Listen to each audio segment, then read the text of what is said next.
Ojalá que haya muchas personas que todavía no han decidido en este momento de una forma con convicciones profundas ya seguir a Dios y unirse a Dios, porque este tema, la vida sin Dios, tenemos dos oportunidades en la vida, nada más dos oportunidades.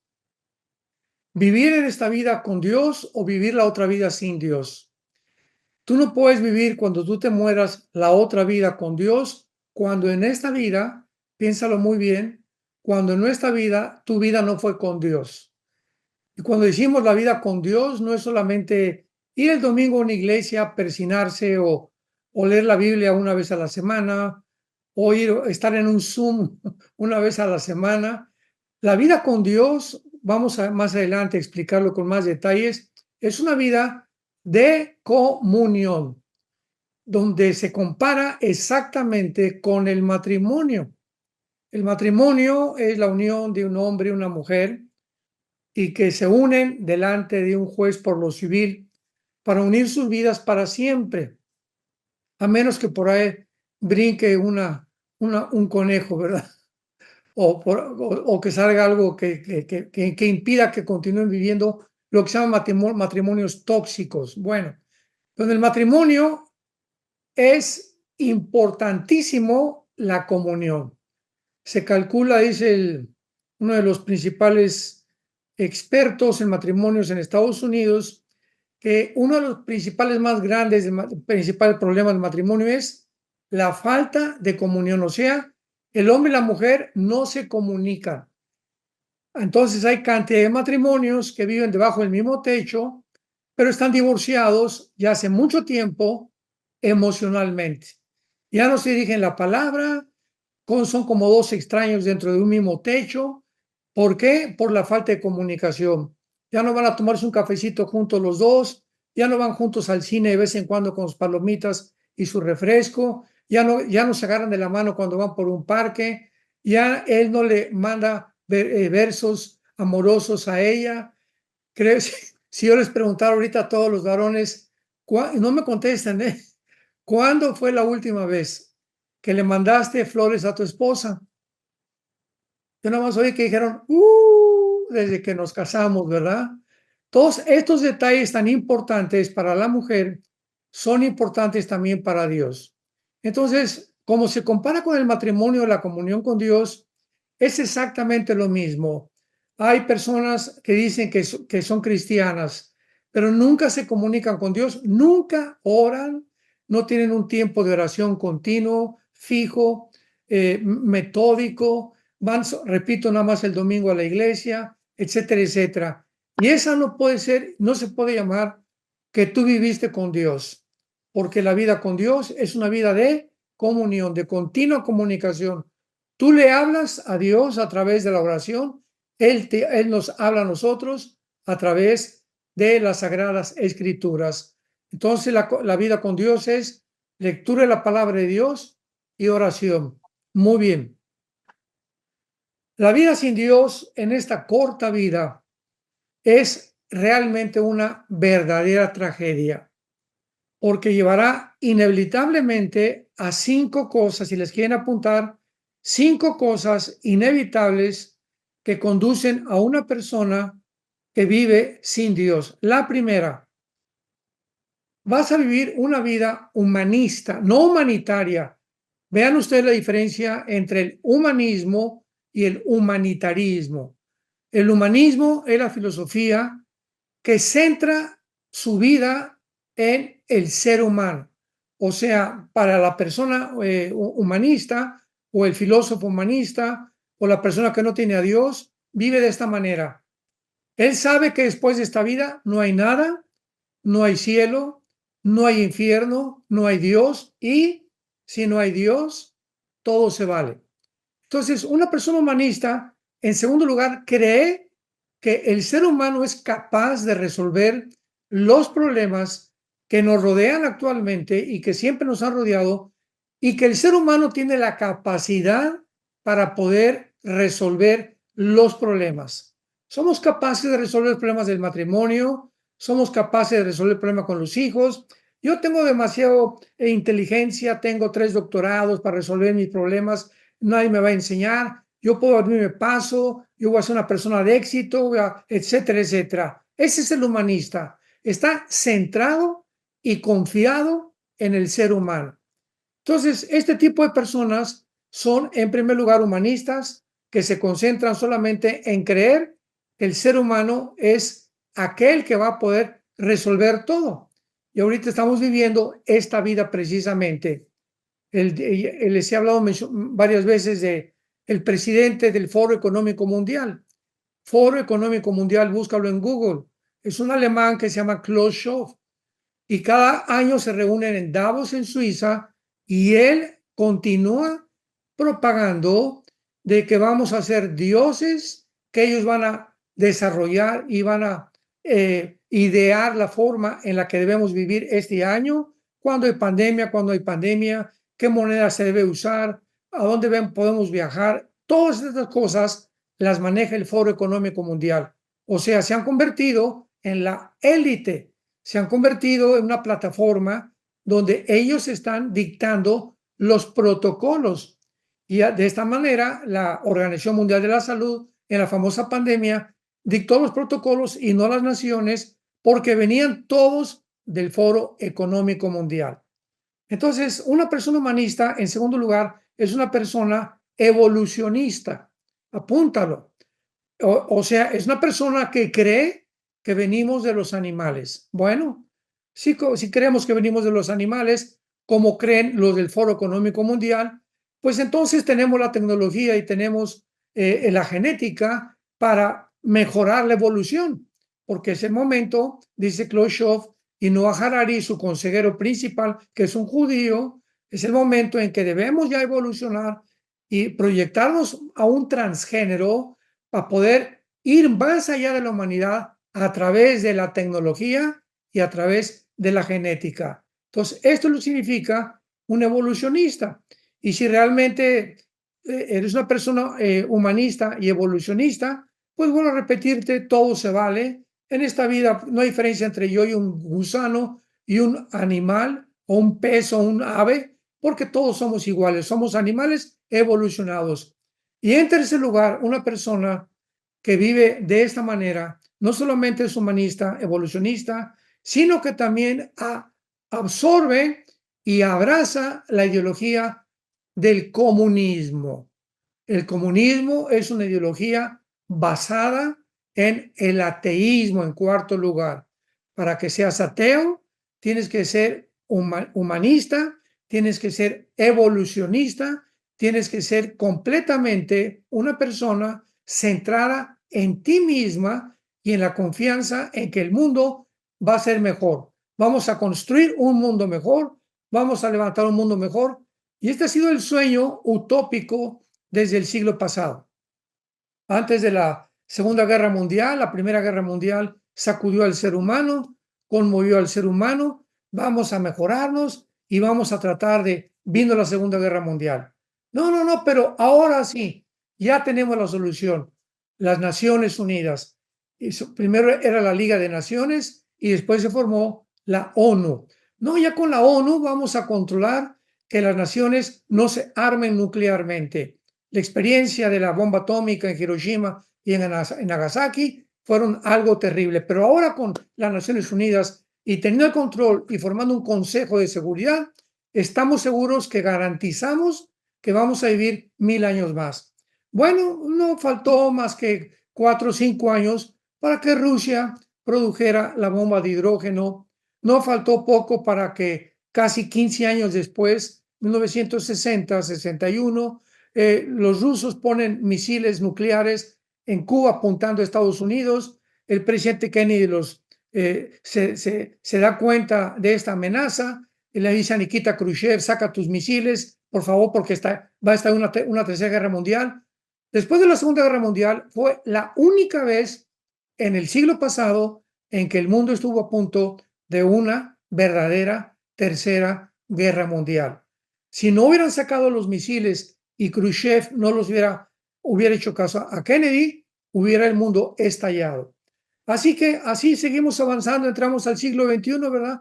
Y nos encontramos ya ahorita con tambores de guerra de una tercera guerra mundial. Este es el ser humano, humanista. Es inevitable que una persona sin Dios llegue a este punto, a esta tragedia en la que el ser humano se encuentra actualmente. En segundo lugar, cuando una persona vive sin Dios, inevitablemente va a ser una vida sin sentido, sin propósito y sin significado. Leamos en el libro de Eclesiastés, estoy seguro que todos traen su Biblia siempre, en el capítulo 2, la vida de un hombre llamado el rey Salomón. Salomón, Dios le permite, todos los ejemplos en la Biblia son para nuestra enseñanza, dice 1 Corintios 10. Las cosas que se escribieron antes, todas son para nuestra enseñanza. Aprendemos de Abraham, aprendemos de Jacob, aprendemos de Moisés, aprendemos de todos algo que Dios nos quiere enseñar, para que no atravesemos los problemas que ellos atravesaron. Entonces Salomón, Dios le permite durante casi 40 años vivir sin guerras, al contrario de su papá. David, se menciona, era un varón de sangre, pero Salomón era un hombre relajado, me imagino bien parecido. Su trono, dice en Primera de Reyes, era de oro puro, con leones, los escalones de oro puro. Bueno, era impresionante el dinero que tenía Salomón, pero además era un hombre que Dios le dio una sabiduría que jamás ningún otro ser humano en toda la historia, hasta el siglo XXI, la ha tenido como Salomón. Y para ello está como botón de muestra su libro Eclesiastés y los libros de los Proverbios. Entonces Salomón era inteligente, era sabio y multimillonario. ¿Qué cosa sucede cuando una persona sube, tiene éxito, tiene dinero, tiene poder? En ese momento, la Biblia dice que Dios hace que funcione algo dentro del organismo humano, porque no fuimos diseñados para alcanzar el éxito ni el progreso sin Dios. Entonces, cuando una persona tiene mucho dinero, ya se hizo presidente de la República o ya tiene un éxito como empresario, además tiene dinero, etcétera, etcétera, es inevitable que esa persona se ensoberbezca, número uno. Número dos, esa persona va a creer que él puede hacer lo que le da la gana. Va a creer que porque nada más tengo una mujer, puedo tener dos, tengo el dinero ya, le puedo pagar el departamento a un amante, a mi secretaria, etcétera, etcétera. Y comenzamos a ensoberbecernos porque nos descompone el poder. Decía un César Romano, el poder corrompe y el poder completo corrompe completamente. Así que Salomón permitió a Dios que llegara a ese punto para mostrarnos de qué forma cuando él tenía todo y comienza a hacerse a un lado y a poner a Dios a un lado, veamos a la conclusión que llegó Salomón, porque quiero ponerles de antemano en evidencia que el libro de Eclesiastés es un libro donde Salomón ve las cosas. Van a encontrar esta frase casi en todo Eclesiastés: arriba del sol y debajo del sol. Cuando él habla que él está debajo del sol, está viendo el mundo del sol hacia abajo. Y cuando dice arriba del sol, es del sol hacia Dios. Entonces, Eclesiastés es un libro que él lo escribe con su sabiduría desde la perspectiva en la que el ser humano llega sin Dios. Capítulo 2, versículo 11, por ejemplo, dice Salomón: miré yo luego todas las obras que había hecho, fuentes, cascadas, palacios, imaginémonos caballerizas, todo lo que hizo. Mire todo lo que yo había hecho y el trabajo que tomé para hacerlas. Y he aquí, esta es su conclusión: después de todo lo que hice, fui ingeniero, fui arquitecto, fui presidente, fui diputado, fui esto, fui empresario. Me di cuenta que todo era vanidad. Es muy importante la palabra vanidad, porque la palabra, apúntenla, Evel, con H y con B grande y L de Lola, Evel, que significa sin sentido, vacío o sin propósito. Vamos a ver. Vi que todo lo que yo había hecho era una vaciedad, porque a pesar de tener todo lo que hice y todo lo que yo era, seguía sintiéndome vacío. Y esta es una experiencia de artistas de cine, de cantantes, de políticos, etcétera, etcétera, que pueden estar rodeados de 10,000 personas, vivir en un palacio, tener todo lo que una persona pueda tener y al mismo tiempo sentirse completamente vacíos, con una soledad tremenda, por lo cual la mayoría se han suicidado. Elvis Presley, Michael Jackson, los Césares romanos, Alejandro el Magno, podemos enumerar una cantidad de ejemplos de personas que se sintieron de esta manera, que todo carecía de propósito y sentido. Porque para que algo tenga sentido, para que yo pueda sentirme realmente que no estoy vacío, tengo que tener una comunión con Dios. Porque veamos lo que dice en Eclesiastés capítulo 6, del 1 al 2. Eclesiastés 6, del 1 al 2. Hay un mal que he visto debajo del cielo y muy común entre los hombres. Escucha, el del hombre a quien Dios le da. Dios le da riquezas, bienes y honra, y nada le falta de todo lo que su alma desea. Aquí está un ejemplo de una persona que tiene todo lo que le da la gana. Pero, veamos este pero Dios no le da. O sea, le da todo lo que él quiere, pero no le da la facultad de disfrutar lo que tiene. Entonces, no es simplemente lo que tú tengas, porque si tú no tienes a Dios, no importa la cantidad de dinero, los logros que alcances, el nivel que alcances de éxito, de progreso, nunca lo vas a disfrutar.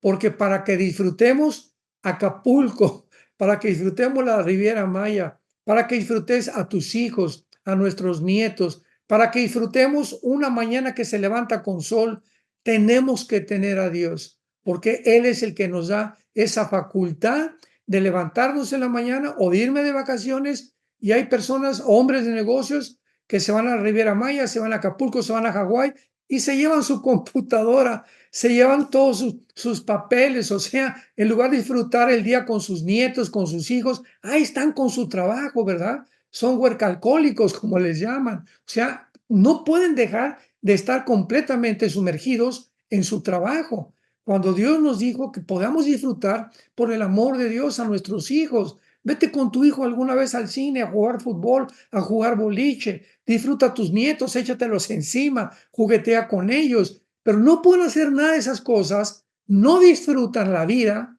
por vivir lejos de Dios. Y cuando lo tratan de hacer, lo hacen de una forma completamente falsa y errónea. Regresamos al capítulo 2 de Eclesiastés y veamos otro pensamiento de Salomón. Eclesiastés 2, versículo 11. Versículo, 15 ahora. Entonces dije yo en mi corazón, como sucederá al necio, me sucederá también a mí. ¿Para qué pues he trabajado hasta ahora por hacerme más sabio? Y dije en mi corazón que también esto era vanidad. Salomón llega ahora a concluir desde otra perspectiva. Bueno, pues ya he trabajado, no disfruté nada, no hay ningún sentido con lo que hice. Y además de todas estas cosas, tengo mucha sabiduría y he comprendido muchas cosas del mundo y soy muy inteligente, pero ¿cuál es el propósito por el cual yo he trabajado?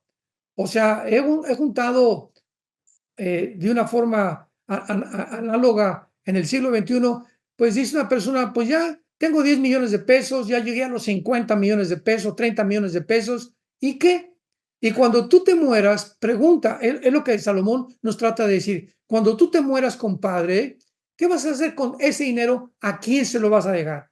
Ah, pues he trabajado para mis hijos. Mira, si tú les dejas una casa a tus hijos y ese hijo no tiene a Jesucristo, va a ser la maldición, escucha, va a ser una maldición en lugar de una bendición, porque va a desparramar los bienes, lo vamos a ver más adelante, porque no va a saber cómo usarlos, porque no tiene a Dios.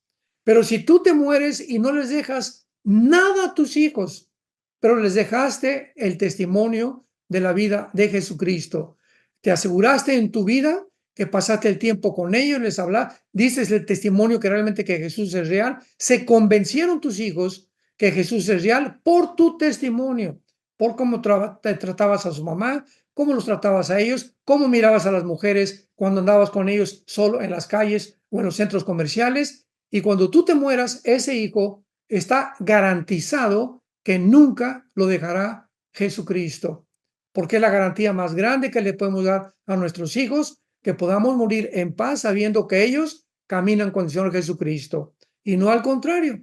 Y es lo que dijo Salomón: ¿para qué he trabajado? ¿Para hacerme más sabio? Tenemos a Friedrich Nietzsche, el padre de los ateos del siglo XX. No ha habido un filósofo más inteligente, más capaz, más astuto que Friedrich Nietzsche, un alemán. Y llegó el momento, con toda su sabiduría y con todo el conocimiento que tenía, de decir: no necesito a Dios. Toda la sabiduría, todo el dinero que pudo alcanzar, no le sirvió de nada. Acabó, se volvió homosexual y se acabó casi en un hospital psiquiátrico. Se aventaba sobre su piano, su hija lo tenía que detener, se volvió loco. ¿Por qué? Porque nunca entendió que la vida sin Dios es una vida sin propósito, sin sentido, humanista, evolucionista y centrado en uno mismo. En tercer lugar, una vida sin Dios es una vida donde se ama al dinero sobre todas las cosas. Una persona que no tiene a Dios es una persona que ama el dinero y sus posesiones sobre todas las cosas. Veamos Eclesiastés capítulo 5 y dice así, versículo 14. Bueno, versículo 10 en adelante, Eclesiastés 5 del 10 en adelante. Escuchemos lo que dice el hombre multitrillonario que ha existido hace casi 3000 años. El que ama el dinero no se saciará del dinero, y el que ama el mucho tener no sacará fruto. También esto es vanidad, o sea, también esto es hueco, vacío, carente de propósito y sentido. ¿Se acuerdan? Cada vez que ven la palabra vanidad, inmediatamente recuerda el significado. Cuando aumentan los bienes, también aumentan los que los consumen. Qué bien pues tendrán su dueño, sino verlos con sus ojos. Dulce es el sueño del trabajador, coma mucho, coma poco, pero al rico no le deja dormir la abundancia. O sea, dice Salomón, los campesinos que vemos en el campo, ¿verdad? Se acuestan en la noche, no tienen nada, no tienen cuenta en el banco, pero al rico, en lugar de que duerma más tranquilo que un campesino que no tiene absolutamente nada, está pensando, y mañana, y lo invierto, y Wall Street, y la bolsa de valores, y si me roban el dinero, y ya cayó el petróleo, y ya cayó el peso. Al rico, dice la Biblia, no lo deja dormir la abundancia. Hay un mal doloroso que he visto debajo del sol: las riquezas guardadas por sus dueños para su mal, las cuales se pierden en malas ocupaciones, y a los hijos que engendraron nada les queda en la mano. Como salió del vientre de su madre desnudo, así vuelve, yéndose tal como vino, y nada tiene de su trabajo en su mano. Y en el Nuevo Testamento el apóstol Pablo en 1 Timoteo 6:10 dice: porque el que ama el dinero, la maldición y la raíz de todos los males es el amor al dinero, el cual, desviándose muchos, cayeron en tentación y en lazo, y en tentaciones muy graves que hunden a los hombres en perdición. Todos los que están en las cárceles, si tú vas a las cárceles, nosotros tenemos un ministerio de cada 15 días en las cárceles. En los 80 íbamos a la cárcel de mujeres, a Santa Marta Catitla, etcétera, etcétera. Me acuerdo que Alan nos acompañaba de niño, y cuando yo visitaba las cárceles, todos los que están en las cárceles, ¿por qué están? Porque creyeron unos centavos más. Si yo robo, si yo defraudo, si yo engaño fulano de tal, si yo obtengo esto, ya voy a ser feliz, o me va a sacar de mis problemas, sin saberlo, que se hunden todavía más profundamente. ¿Por qué lo hicieron? Porque no tenían a Dios. No era Dios su refugio, no era su roca, no era su plataforma, era el dinero, porque una vida sin Dios está creyendo que siempre es el dinero lo que me va a dar la felicidad y lo que me va a sacar de problemas. Y en cuarto lugar, una vida sin Dios es una vida a la inmoralidad. Una persona que no tiene a Dios, todo se vale. O sea, el adulterio no es adulterio porque yo soy evolucionista, no hay diferencia entre los animales y yo. Además, estoy centrado en mí mismo. Además, con mi dinero puedo tener mucho más amantes. Es una vida de inmoralidad. Dice la Biblia en el libro de Colosenses, capítulo 3, versículo 5 y 6. Colosenses 3, del 5 al 6. Perdón, sí, hagan morir lo terrenal en ustedes: fornicación, impureza, pasiones desordenadas, malos deseos y avaricia, que es idolatría, cosas por las cuales la ira de Dios viene sobre los hijos de desobediencia. ¿Quieres hacer enojar a Dios? Vive una vida inmoral. Si hay algo que hace enojar a Dios y comienza Dios a hacerte a un lado y comienza Dios a tratar de ya parar sus bendiciones en tu vida, ve pornografía. O ten pornografía escondida en tu casa, o ten por ahí un amante, o ten relaciones con tu novio. Y cuando nosotros caemos en la inmoralidad, hemos sacado a Dios completamente de nuestra vida, aunque nos llamemos cristianos. Pero si hay algo que hace enojar de Dios, cosas por las cuales, dice Pablo, viene la ira de Dios sobre los hijos de desobediencia. Y finalmente, en una vida sin Dios es una vida que lleva a la desesperación y a la autodestrucción.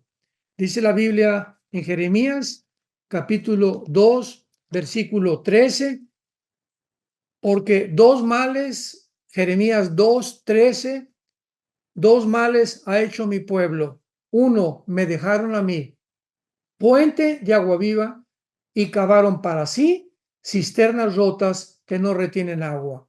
Aquí Jeremías compara el caso cuando tienes a Dios, tienes un pozo en tu casa de agua, te sacias del agua, nunca vas a tener sed, pero cuando dejas a Dios, dejas ese pozo que te está produciendo y saciando la sed y saciando todos tus problemas que tú tienes y llenándote con sus bendiciones, y vas y haces un pozo en otro lado donde no hay agua. Es una locura. ¿Cómo teniendo un pozo en tu casa vas a escarbar otro lugar para creer que vas a encontrar agua? Es una locura. Es exactamente la vida sin Dios. Llegas a la desesperación creyendo que ahora sin Dios tú vas a tener mejores soluciones y voy a encontrar un mejor trabajo y me voy a ir mucho mejor, o me puedo divorciar y casarme con otra muchacha más joven. ¿Por qué? Porque no necesito a Dios. Ahora bien, veamos la vida sin Dios en la otra vida. Vayamos a Lucas 16. La vida sin Dios en la otra vida. ¿Quieres saber cómo es la otra vida sin Dios? En esta historia de Lucas 16, no es una parábola, por el amor de Dios. Muchos la han confundido con una parábola, ¿verdad? Jesús describe el lugar donde las personas, a ver otra vez, en esta historia no es parábola, Jesús está describiendo el lugar donde las personas, antes de que él muriera en la cruz, antes de su muerte y resurrección, esperaban unos el juicio y otros la resurrección. Entonces, Cristo nos corre las cortinas y nos muestra que desde Adán hasta él, nadie sabía lo que había del otro lado de la muerte. Entonces, Cristo es el que corre las cortinas por primera vez, ni los profetas en el Antiguo Testamento. Lo único que se sabía era que todos, buenos y malos, descendían al Sheol, que es la palabra hebrea que significa el lugar de la sepultura o el lugar de los muertos. Es lo único que sabían. Se murieron y se fueron al Sheol. Muy bien. Viene Jesucristo y nos corre la cortina y nos relata la historia de un mendigo llamado Lázaro, versículo 20, Lucas 16, 20, que estaba echado a la puerta de una persona que tenía pues todo lo que el mundo le está buscando, ¿verdad? Supuestamente tiene una buena casa, tenía un buen trabajo, tenía buenos coches, etcétera, etcétera. Pero de repente la perspectiva es que ese hombre para nosotros, pues ese es un pobre, un limosnero, yo no creo que nunca quiera, yo no voy a llegar a ser así, yo tengo todas las cosas. Y cuando tú tienes una posición mucho mejor que muchos pobres, y por ejemplo vas en tu carro y te paras en un alto y llega un muchacho a limpiarte los vidrios y le dices, quítate, no me estás molestando, o le das de propina 5 pesos, ¿verdad? Eres una persona avariciosa. ¿Por qué? Porque esa persona no te está robando.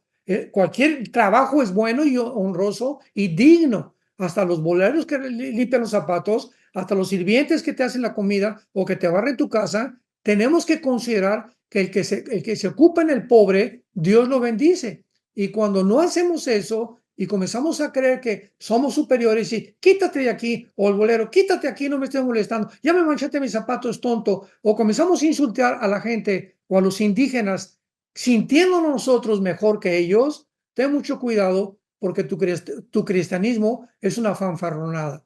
Una persona que es cristiana es una persona que comienza a volverse misericordiosa y compasiva por los necesitados. Por el amor de Dios, ahorita en los altos, en los tráficos, en las calles, hay hasta malabaristas y no saben qué otra cosa hacer y comienzan a juntar con cosas y con bolos y aventarlos, etcétera, etcétera. Dales 10, 20, 30 pesos. O una señora pobre con 2 niñitos que están pidiendo, vendiendo chicles, por el amor de Dios, dale 50 pesos. ¿Cómo le das 3, 4, 5 pesos? Pero no son limosnas. Y cuando vivimos de esa manera, estamos ofendiendo a Dios gravemente. Bueno, pues algún día ellos van a morir y tú también vas a morir. Y mira lo que dice Jesucristo en el versículo 22. Aconteció que murió el mendigo, el limosnero, el pobre que no tenía nada, y fue llevado por los ángeles al seno de Abraham. Y murió también el rico y fue sepultado. Y en el Hades, aquí la palabra Hades es la transliteración de la palabra hebrea Sheol. O sea, cuando se tradujo la Biblia del hebreo al griego, esta versión se llamó la Septuaginta, la Septuaginta. Y cuando se tradujo el hebreo al griego, la palabra Sheol se tradujo en el griego Hades, que significa infierno. Entonces bajaron al infierno, estando en tormentos, dice la Biblia, y vio de lejos a Abraham y a Lázaro. Entonces aquí encontramos que el mendigo fue trasladado por los ángeles y el otro descendió al lado del infierno. Versículo 23. Comencemos a analizar rápidamente la vida sin Dios en el otro lado. Y en el Hades alzó los ojos estando en tormentos. Apúntalo, número 1. En la otra vida, las personas vamos a seguir mirando. Continuaremos teniendo vista. Pregunta, ¿qué acaso cuando te mueres, te mueren los gusanos o te entierran, no nos comen los gusanos los ojos y el cerebro y no quedan más que los puros huesos? Entonces, ¿cómo es posible que en la otra vida podamos seguir viendo? Porque Dios tiene, ¿verdad?, un cuerpo tanto para los que están en el infierno, como los que van al cielo, como lo vamos a ver. Pero vemos nosotros entonces que realmente hay ojos espirituales y hay ojos físicos. Entonces, los ojos físicos no te permiten ver más que las cosas físicas, pero cuando Dios nos abre los ojos espirituales con el Espíritu Santo, ves la Biblia y ya no la ves con los ojos físicos. Y el Espíritu Santo nos hace los ojos de una forma tal que cuando leemos la Biblia entendemos el significado espiritual. Número 2, dice la Biblia más adelante que estaban en tormentos. En segundo lugar, en el infierno no es Reino Aventura, no es Las Vegas, no es el Palacio de Chapultepec. En la otra vida, las personas que están en el infierno, si tú te mueres hoy en la noche o mañana te atropella un carro o te mueres de una embolia cerebral o un ataque al corazón y te mueres sin Dios, desciendes al infierno y vas a estar en tormentos.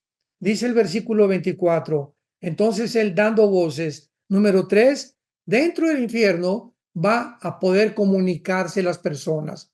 En la otra vida nos vamos a poder comunicar, tanto los que están en el infierno como los que están, como lo vamos a ver ahorita, en el seno de Abraham. Experimentaban tormento y estaban esperando, en cuarto lugar, misericordia, cosa que jamás la volverán a tener. Cuando tú te mueras en ese momento, nunca, nunca, nunca, nunca más va a haber misericordia, ni amor, ni gracia para tu vida. Se acabó.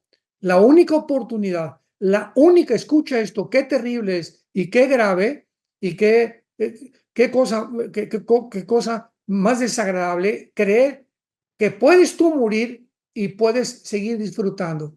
Cuando es la única oportunidad, dice la Biblia, cuando oigas su voz, no te endurezcas. Hebreos capítulo 3. Hoy es el día de la salvación, hoy es el día que Dios te está hablando. No endurezcas tu corazón por el amor de Dios. Tú puedes morir en cualquier momento y yo también, pero nosotros, gracias a Dios por la gracia de Dios y la muerte de Cristo en la cruz, tenemos asegurada la salvación. Luego dice el versículo 24, pide misericordia y vean qué cínico. Todavía creía que Lázaro seguía siendo su siervo. Ten misericordia y envía a Lázaro, háganme el favor nada más, envía a Lázaro para que moje la punta de su dedo en agua y refresque mi lengua porque estoy atormentado en esta llama. En cuarto lugar, en el infierno van a tener sed, van a pedir misericordia y no habrá. Van a poder ver y van a tener que ser atormentados con las cosas que están viendo. Y vemos nosotros en el versículo 25, pero Abraham le dijo, acuérdate, en quinto lugar, en el infierno van a tener memoria, van a seguir recordando. Recuerda, le dice Abraham, que tú recibiste bienes en tu vida y Lázaro también males ahora en esta vida. Y ahora es consolado aquí y tú atormentado. Qué cosa más tremenda que a partir de todas estas cosas que acabamos de mencionar, todavía sigan siendo atormentados por sus recuerdos. Y veamos lo que esta persona en el infierno le dice a Cristo más adelante. Versículo 26. Entonces le dice a Abraham en último lugar, además de todo esto, una gran cima está puesta entre nosotros, o sea, el Sheol, el lugar donde todos los muertos, buenos y malos, descendían antes de Cristo, se llamaba Sheol. Y ahora Jesucristo nos revela, nos corre la cortina, que había una división entre los que estaban en el infierno y los que estaban en el paraíso o en el seno de Abraham. Entonces estaban completamente separados y claro que los que estaban en el infierno querían pasar al otro lado, pero no podían. Los que estaban en el paraíso, pues verdad, ni de chiste van a estar pensando, voy a ver de curiosidad cómo está el infierno. Entonces le dijo, hay una gran cima, de modo que los que quieran pasar para acá no pueden ni tampoco pasar para allá. Y finalmente, el hombre en el infierno le dijo, te ruego, Padre, que envíes a la casa de mi padre. Fíjense lo que le dice. La persona del infierno está tan atormentado de saber que hay familiares de él allá en Querétaro, allá arriba todavía, y le dice a Abraham, tengo 5 hermanos en Querétaro, suponiendo que están ahí cerca de tu casa, para que les testifique a fin de que no vengan también ellos a este lugar de tormento. Esta persona en el infierno, en los tormentos que se encontraba, estaba con un anhelo y con un deseo, por favor, que vaya alguien ahí arriba y les diga que sí es cierto, que sí existe el infierno, que hay un lugar de tormento después de esta vida y que después de esta vida ya no va a volver a haber otra oportunidad jamás. Y entonces Abraham le contestó, a Moisés y a los profetas tienen, óiganlo. Él entonces dijo, no, padre Abraham, pero si alguno fuere a ellos de entre los muertos, se arrepentirán. En otras palabras, le dice Abraham, ¿sabes una cosa? No hay otra manera de que una persona responda más que a través de la Biblia. Le cita el Antiguo Testamento. Ahí tiene la Biblia, que la oigan. Y le contesta al que está en el infierno, no, no, no, pero mira, si en la noche llegan a casa de mi papá o de mi abuelito y se le aparece un ángel y les dice, arrepiéntete, el cielo existe, se van a arrepentir. Y le dice a Abraham, versículo 30, no, padre, pero si alguno fuere de ellos, se arrepentirán. Mas Abraham le dijo, si no oyen a Moisés y a los profetas, o sea, si no le creen a la Biblia, tampoco se persuadirán, aunque alguno se levante de los muertos. ¿Por qué? Porque la fe es por el oír, Romanos 10:17, y creer con el corazón. Y la fe es por el oír y el oír por la palabra de Dios. Esto nos muestra claramente que esas personas que dicen, si yo veo a una persona en silla de ruedas y se levanta, o veo un milagro de una persona que es sanada inmediatamente, me voy a convertir. ¿No es cierto? No es cierto, no es cierto. Te va a afectar tus emociones, tus sentimientos. De veras, hoy esa persona, mira, nada más resucitó, esa persona se levantó de la silla de ruedas. Pregunta, ¿cuánto te va a durar esas emociones? 3 días, 4 días, y a la semana va a seguir siendo igual. Tenemos que renacer por la semilla incorruptible de la palabra de Dios. Y si no es a través de la predicación del Evangelio de Jesucristo, nadie puede entrar al cielo si no nace de nuevo. Esta es la vida sin Dios en el mundo y la vida sin Dios en la otra vida. Yo te pregunto a ti que estás escuchando este estudio, si tú tienes a Jesucristo en tu vida, pero no solamente que lo tengas de la boca para afuera, sino estás viviendo para Él, lo sigues todos los días, tienes comunión con Él todos los días a través de la Biblia, tienes un tiempo definido, una ya completamente dedicado, disciplinado, porque se necesita disciplina para la vida cristiana, de oración. Ya en las mañanas ninguna, así como hacer ejercicio, vas a correr o vas al gimnasio, ya tienes dedicado de las 6 a 6:30 o 5 a 5:30 o de las 6:30 a las 7, no sé, pero ya le dedicaste un tiempo fijo, con convicción, metódico, sistemático a Dios para estar con Él en la mañana, porque es lo más importante. Antes de acostarte, ya te acostumbraste también a pasar un tiempo con Dios. Fue el secreto que Dios le dio a Josué. Josué 1, del 6 al 8.